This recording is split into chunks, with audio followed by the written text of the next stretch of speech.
Bonjour à tous, alors aujourd'hui on se retrouve pour une vidéo un petit peu particulière parce que mon but dans cette vidéo c'est tout simplement de vous faire comprendre en un minimum de temps comment fonctionne le droit administratif. Parce que quand on étudie le droit administratif, on a un petit peu l'impression d'étudier une succession de notions différentes sans véritable lien entre elles. On étudie le service public, la police administrative, l'acte administratif unilatéral, le contrat administratif, le recours pour excès de pouvoir, le juge administratif, etc. etc. Et généralement, on a un petit peu du mal à comprendre comment tout ça forme un ensemble cohérent. Et justement, mon but dans cette vidéo, c'est de vous donner une vision d'ensemble, une vision globale de la matière. Le but, c'est vraiment qu'à la fin de cette vidéo, vous ayez compris comment les différents chapitres de votre cours s'articulent entre eux.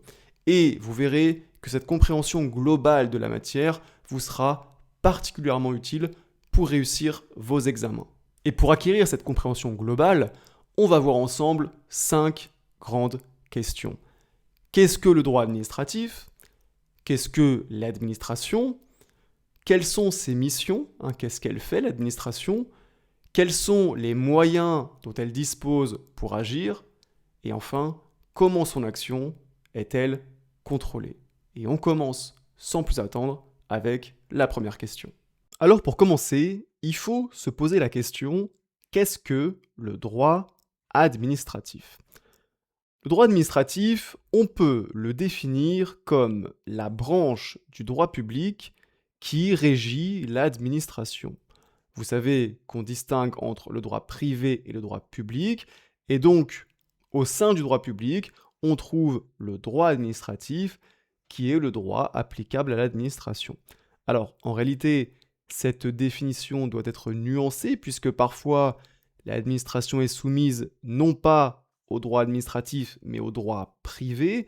Donc le droit qui régit l'administration, ce n'est pas toujours le droit administratif, mais ce que vous devez retenir à ce stade de la vidéo et pour simplifier les choses, c'est que, de manière générale, le droit applicable à l'administration, c'est le droit administratif. On comprend donc que l'administration, elle n'est pas soumise aux mêmes règles que les particuliers. Mais alors pourquoi ça? Pourquoi est-ce que l'administration est soumise à un droit spécifique? Eh bien, c'est parce que l'administration, elle exerce une activité particulière.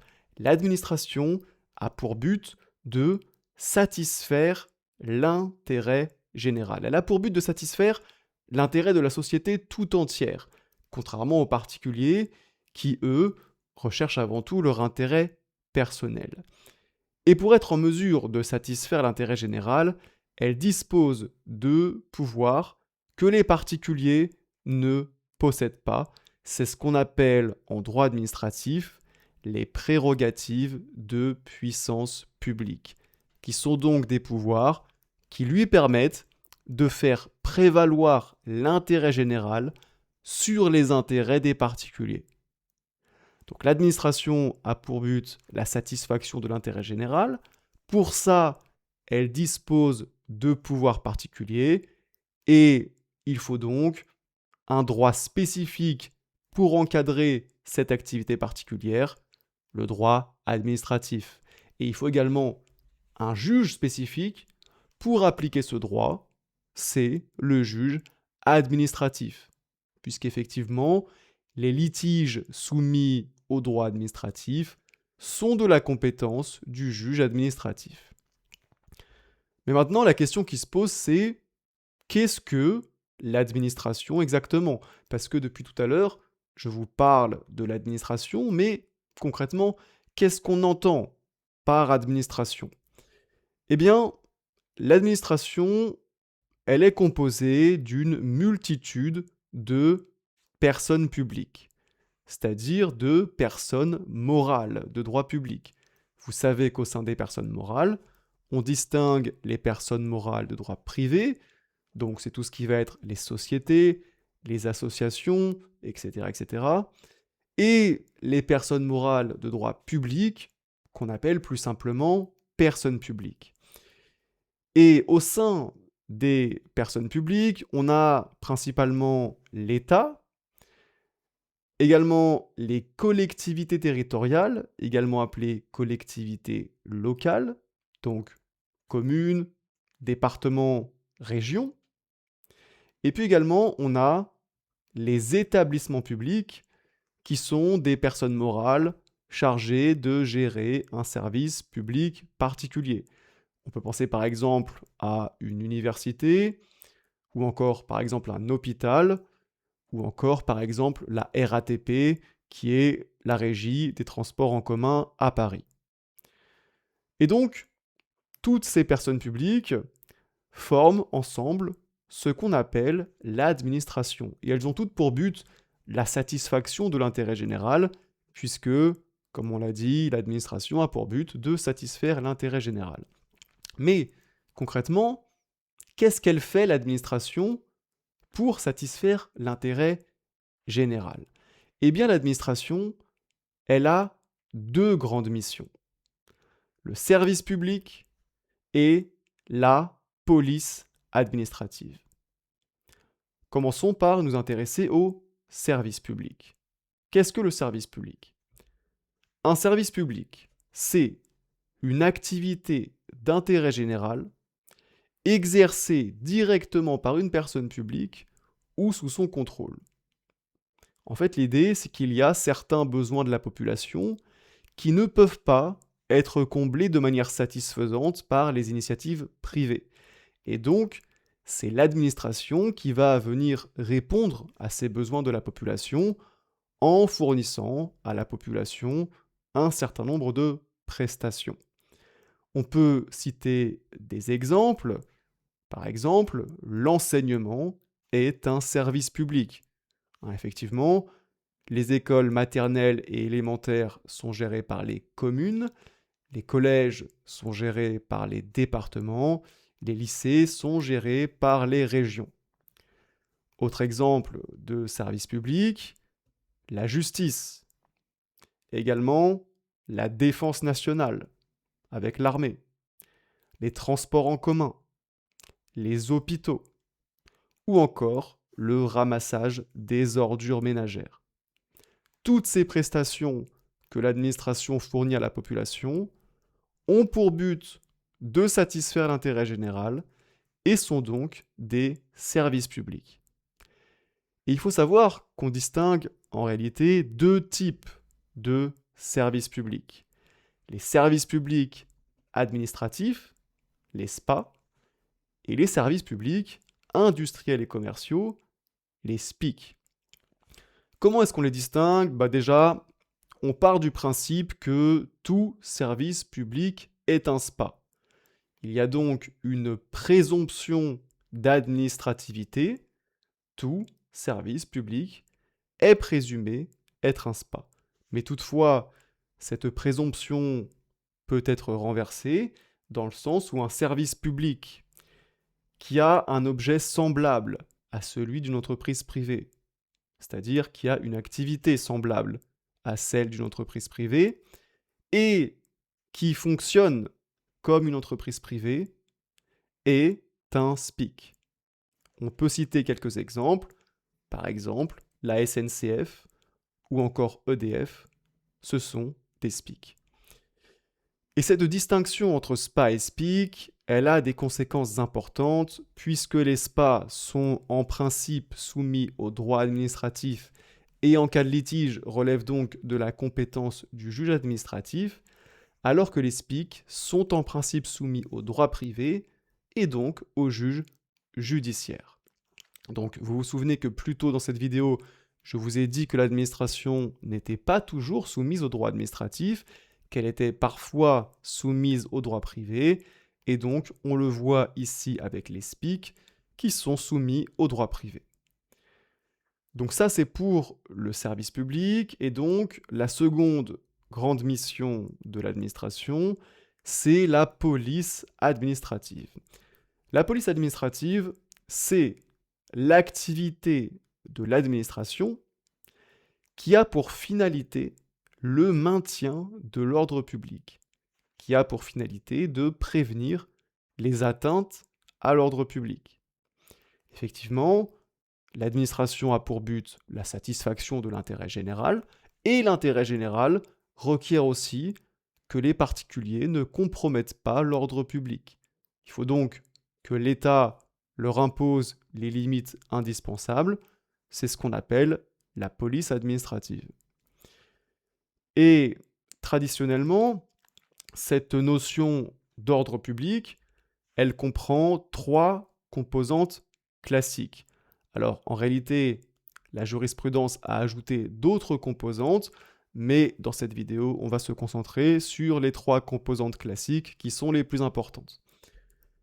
Première composante, la sécurité publique.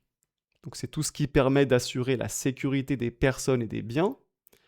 Deuxième composante, la tranquillité publique. Tout ce qui permet de prévenir les nuisances et les incivilités. Et puis, troisième composante, la salubrité publique. Donc ça concerne plutôt l'hygiène. Ça va être tout ce qui est réglementation de l'enlèvement des déchets, contrôle des denrées alimentaires, etc., etc. Et donc, la police administrative, c'est l'activité de l'administration qui a pour but d'assurer la sécurité publique, la tranquillité publique et la salubrité publique, c'est-à-dire de manière plus générale, l'ordre public. Et pour préserver cet ordre public, l'administration va prendre des mesures. Par exemple, l'administration, elle peut réglementer la circulation, elle peut interdire certaines manifestations ou réunions, elle peut fermer un établissement dangereux, ou encore, par exemple, imposer certaines règles sanitaires. Donc maintenant qu'on a vu les missions de l'administration, il y a une question essentielle qui se pose, c'est comment est-ce que l'administration agit concrètement? Quels sont les outils qu'elle utilise pour accomplir ses missions? Eh bien, pour accomplir ces missions, l'administration, elle dispose principalement de 2 instruments. L'acte administratif unilatéral et le contrat administratif. Et l'instrument qui est le plus utilisé par l'administration, c'est l'acte administratif unilatéral. Qu'est-ce que l'acte administratif unilatéral? C'est l'acte juridique adopté unilatéralement par l'administration et qui s'impose aux administrés indépendamment de leur consentement. Donc avec l'acte administratif unilatéral, l'administration peut imposer sa volonté aux administrés sans obtenir leur consentement. Et au sein des actes administratifs unilatéraux, on distingue entre les actes réglementaires et les actes individuels. Les actes réglementaires, pour commencer, ce sont les actes qui posent une règle générale et impersonnelle et qui s'appliquent donc à toute personne qui se trouve dans leur champ d'application. Les actes réglementaires, ce sont donc, de manière plus simple, les règlements. Par exemple, on peut penser à un arrêté municipal pris par le maire, ou encore un arrêté préfectoral pris par le préfet, ou encore par exemple un décret pris par le Premier ministre. Tous ces actes, ils ne visent pas une ou plusieurs personnes en particulier, ils ont une portée générale et ce sont donc des actes réglementaires. Et à l'inverse, les actes individuels, ce sont les actes qui s'appliquent à une ou plusieurs personnes en particulier. Par exemple, moi, Maxime Bizot, je vais recevoir un permis de construire pour pouvoir construire une maison sur le terrain que j'ai acheté. Ou encore, je vais recevoir un refus de titre de séjour si jamais j'étais une personne de nationalité étrangère, etc., etc. Donc, distinction entre les actes réglementaires et les actes individuels, mais dans les 2 cas, ce sont des actes qui sont pris unilatéralement par l'administration. Donc en gros, l'administration prend une décision qui s'impose aux administrés, peu importe qu'ils soient d'accord ou pas. Ça, c'est donc l'acte administratif unilatéral. Maintenant, il y a un autre instrument que l'administration peut utiliser afin d'accomplir ses missions, c'est le contrat administratif. Un contrat administratif, c'est un contrat conclu par une personne publique qui est soumis au droit administratif et qui relève de la compétence du juge administratif. Donc, avec le contrat administratif, cette fois-ci, l'administration, elle n'agit pas de manière unilatérale, elle conclut un contrat avec une autre personne, par exemple une entreprise privée. Et la particularité du contrat administratif, c'est qu'il accorde à la personne publique, à l'administration, des pouvoirs particuliers afin de lui permettre de faire prévaloir l'intérêt général sur les droits de son co-contractant. Et ces pouvoirs particuliers dont dispose l'administration dans le contrat administratif, on ne les retrouve pas dans les contrats de droit privé. Par exemple, l'administration, elle dispose d'un pouvoir de sanction de son co-contractant en cas de mauvaise exécution du contrat. Notamment, l'administration peut infliger des pénalités financières à son co-contractant en cas de retard d'exécution ou encore se substituer à son co-contractant ou lui substituer un tiers afin d'assurer l'exécution du contrat. L'administration également, elle dispose d'un pouvoir de modification unilatérale du contrat, voire de résiliation unilatérale du contrat, si c'est justifié par un but d'intérêt général.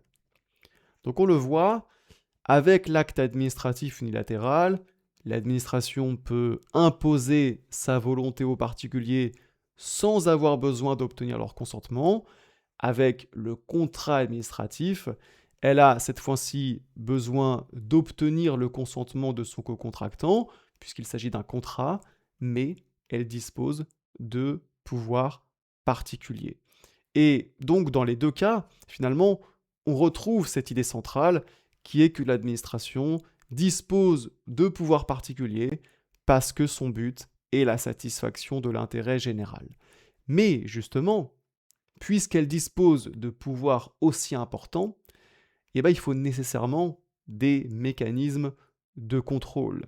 Et effectivement, contrairement à une idée parfois répandue, l'administration, elle ne fait pas ce qu'elle veut. Lorsqu'elle agit, elle est soumise au droit, elle doit respecter le droit, c'est ce qu'on appelle le principe de l'égalité. Plus précisément, le principe de l'égalité, c'est le principe selon lequel les actes de l'administration doivent être conformes aux règles de droit qui leur sont supérieures. C'est-à-dire que lorsque l'administration agit, lorsqu'elle prend un acte administratif, eh bien cet acte doit respecter l'ensemble des règles de droit qui lui sont supérieures. Ce qui inclut la Constitution, les traités internationaux et le droit de l'Union européenne, la loi, et puis également les principes généraux du droit dégagés par la jurisprudence. Donc l'administration, lorsqu'elle agit, elle ne peut pas faire ce qu'elle veut, elle est soumise au droit, et cette soumission de l'administration au droit est garantie par un acteur essentiel qui est le juge administratif. Effectivement, le juge administratif est chargé de vérifier que l'administration respecte bien le droit. Comment ça se passe ? Eh bien, lorsqu'un administré, lorsqu'un particulier estime qu'un acte administratif est illégal, estime qu'un acte administratif ne respecte pas le droit, il peut saisir le juge administratif en formant ce qu'on appelle un recours pour excès de pouvoir. Le recours pour excès de pouvoir, c'est un recours qui permet de demander au juge administratif de contrôler la légalité d'un acte administratif. Et si effectivement l'acte est illégal, il sera annulé par le juge administratif. Donc on le voit, même si l'administration agit dans l'intérêt général, même si pour ce faire, elle dispose de pouvoirs particuliers, eh bien, elle ne peut pas non plus faire ce qu'elle veut. Son action fait l'objet d'un contrôle de la part du juge administratif. Et c'est précisément ce contrôle qui permet de protéger les administrés contre les éventuels abus que pourrait commettre l'administration. Et sur ces bonnes paroles, cette vidéo est maintenant terminée. J'espère qu'elle vous aura aidé à mieux comprendre comment fonctionne le droit administratif. Juste avant que vous ne quittiez la vidéo, j'ai 2 choses importantes à vous dire. Première chose, si vous voulez vraiment comprendre en profondeur le droit administratif, si vous voulez pouvoir réviser efficacement cette matière et tout simplement mettre toutes les chances de votre côté pour réussir vos examens en droit administratif, vous avez dans la description de cette vidéo mon pack de 20 fiches de droit administratif. Je vous laisse aller voir ça si ça vous intéresse. Et puis deuxième chose, si vous voulez regarder d'autres vidéos de droit administratif, je vous mets à l'écran ma playlist de droit administratif dans laquelle vous trouverez des vidéos qui expliquent plus en détail les différentes notions du cours de droit administratif. N'hésitez pas à aller voir cette playlist si ça vous intéresse et on se voit dans une prochaine vidéo.